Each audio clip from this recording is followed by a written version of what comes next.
நேருவை சசிகலா வீட்டில் பார்த்த ஆட்கள்லாம் இருக்கான். யார் வீட்டில்? சசிகலா அதிகாரத்தில் இருந்தபொழுது, ஜெயலலிதா முதலமைச்சராக இருந்த பொழுது சசிகலா வீட்டில், டி நகர் வீட்டிலேயே பார்த்த சாட்சிகளாக இருக்குது. இவரை பொறுத்த வரைக்கும் இவர் ஒரு கமர்ஷியல் வியாபாரி, அவ்வளோதான். வியாபாரத்துக்கு அரசியலை பயன்படுத்தி என்னென்ன பிஸ்னஸ்லாம் செய்கிறாரு சார்? இப்போது இன்னும் கொஞ்சம் நாளில் ஒரு செய்தி வரும், ட்ரம்ப்போடு பார்ட்னர்.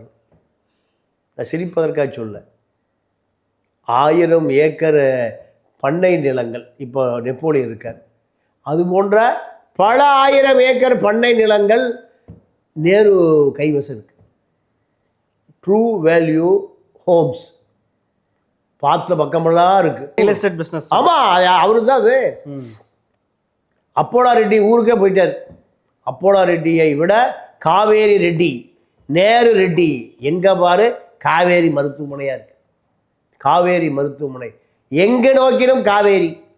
திருச்சியிலேருந்து காவேரி சென்னைக்கே வந்துடுச்சு. இப்படி நீங்கள் வடபழனியில் இருக்கக்கூடிய அந்த காவேரி மருத்துவமனை 5 லட்சம் ஸ்கொயர் மீட்டர் சதுர, அதாவது ஸ்கொயர் ஃபீட், குறைஞ்சது 10,000 கோடி ரூபா இல்லாமல் அப்படி ஒரு பிரம்மாண்ட மருத்துவமனை கட்டவே முடியாது. இதெல்லாம் ஏது?